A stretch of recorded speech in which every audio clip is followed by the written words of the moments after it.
In the beginning, it's the most famous opening line in all of literature. It kicks off the first book of the Bible, Genesis, and tells the story of how everything came to be. It's a story many of us have known since childhood. The story of the 7 days of creation. Day 1, God creates light. Day 2, the sky. Day 3, the land and the plants. He separates the darkness from the light, the waters from the waters. It's a grand, cosmic, and incredibly orderly account. It is the foundation stone of the Judeo-Christian worldview. But what if I told you that just a few paragraphs after this epic story concludes, the Bible does something utterly baffling? It starts over, and it tells a second, completely different creation story. A story with a different order of events, a different name for God, and a totally different tone. A story that, when you place it side by side with the first one, seems to create a massive, undeniable contradiction right at the beginning of the Bible. Today, we are looking closely at one of the most fascinating puzzles in the biblical text. We'll explore the two creation stories in the book of Genesis and uncover the brilliant scholarly theory that explains why this contradiction isn't a mistake, but is actually a window into the very soul of the Bible itself. First, let's revisit the story we all think we know.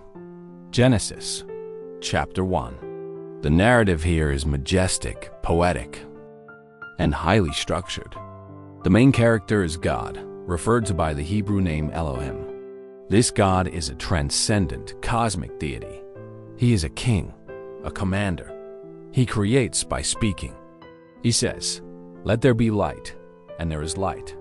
There's a powerful distance between this creator and his creation. And the order of creation is very specific. Let's follow it. 1, light and darkness. 2, the sky. 3, land, sea, and vegetation. 4, the sun, moon, and stars.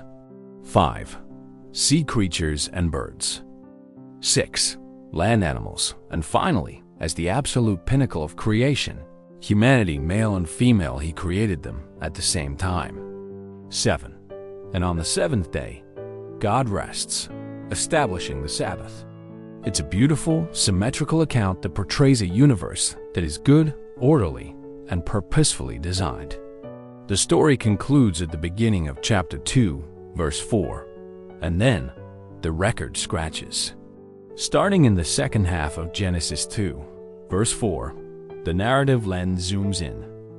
The tone shifts dramatically, and we get a second independent creation story. And right away, things are different. First, the name of God changes. He is no longer just Elohim. He is now Yahweh Elohim, or the Lord God. And this isn't just a different name. He's a different kind of character. This God is not a distant king speaking from the heavens. He is a hands-on craftsman. He is an artist, a gardener, a surgeon. He gets his hands dirty. He doesn't speak man into existence. The text says, "He formed the man of dust from the ground and breathed into his nostrils the breath of life." He is a potter. Then, he realizes the man is lonely, so he acts as an anesthesiologist and a surgeon, taking a rib from the man to form a woman. And the order of creation? It's completely different from the story we just read. In this second version, 1. First, the man is created. The earth is a dry, barren wasteland. 2. Then, God plants a garden Eden for the man to live in. 3. Then, God creates all the animals, specifically as potential companions for the man. 4. And finally, after none of the animals are a suitable partner, the woman is created from the man's side. Let's put them side by side. In story 1, plants are made before humans. In story 2, they're made after. In story 1, animals are made before humans. In story 2, they're made after the man, but before the woman.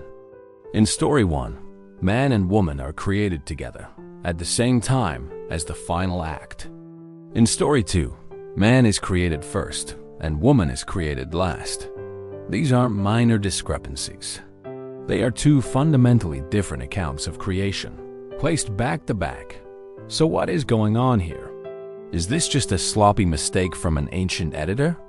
For centuries, theologians tried to harmonize these two stories, to pretzel them into a single, coherent timeline. But modern biblical scholarship has revealed a much more elegant and far more interesting explanation. For the past 2 centuries, biblical scholars have been like literary detectives, analyzing the language, the style, and the theology of the biblical text. And their work has led to a powerful theory known as the documentary hypothesis.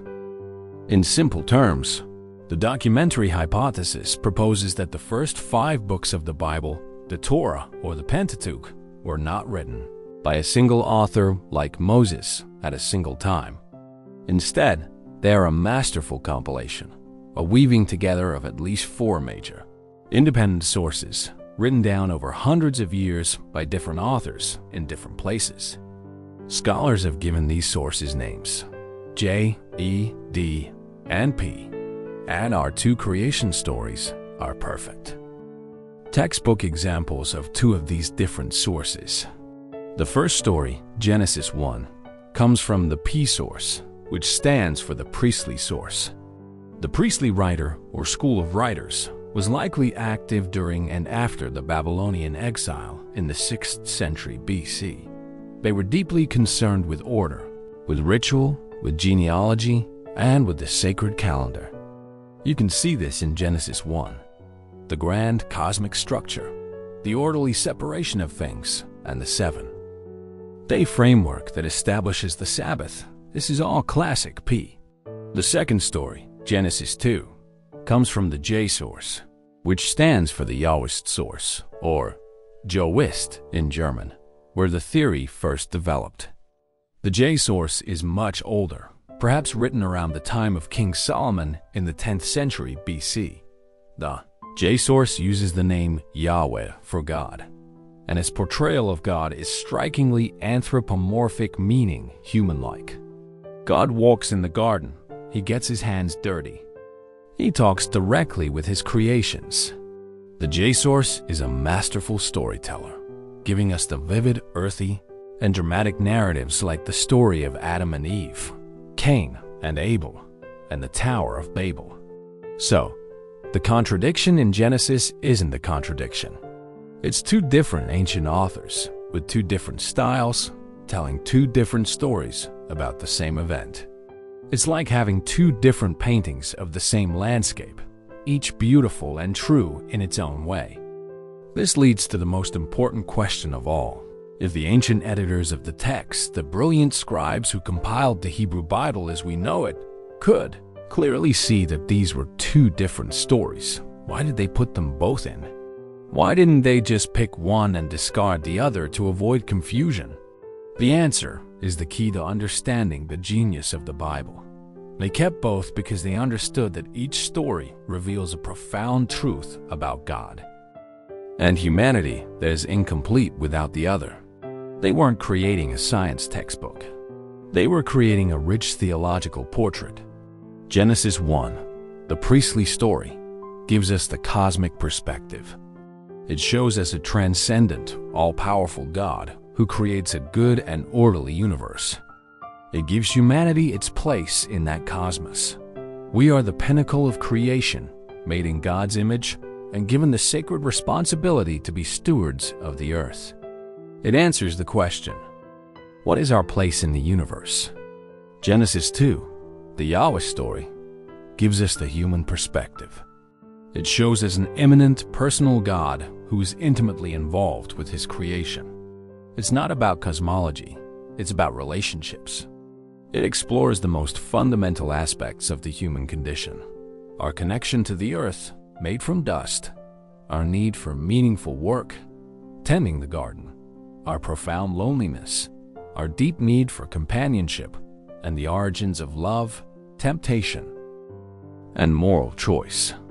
It answers the question, what does it mean to be human? By placing these 2 stories together, the editors created a powerful theological statement. God is both a transcendent cosmic king and an intimate personal creator. We are both the majestic rulers of creation and fragile, lonely beings in need of relationship. One story without the other would be incomplete. Together, they create a richer, deeper, and more complex understanding of God and our place in the world than either one could on its own. The contradiction is not a flaw in the text. It is the source of its profound and enduring wisdom. So, the next time you read the beginning of the Bible, you can see it with new eyes. You are not reading one simple story. You are reading a dialogue between two ancient voices, a conversation across centuries, woven together to give us a multi-dimensional portrait of life's biggest questions. What does this discovery do for you? Does knowing the history behind these two stories make the text more or less meaningful? Does it feel like a human construction or a more divinely inspired act of editing? Let me know your thoughts in the comments. I'm fascinated to hear how this information lands with different people.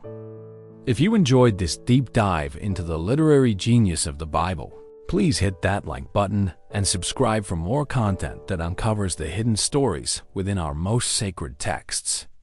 Thanks for watching.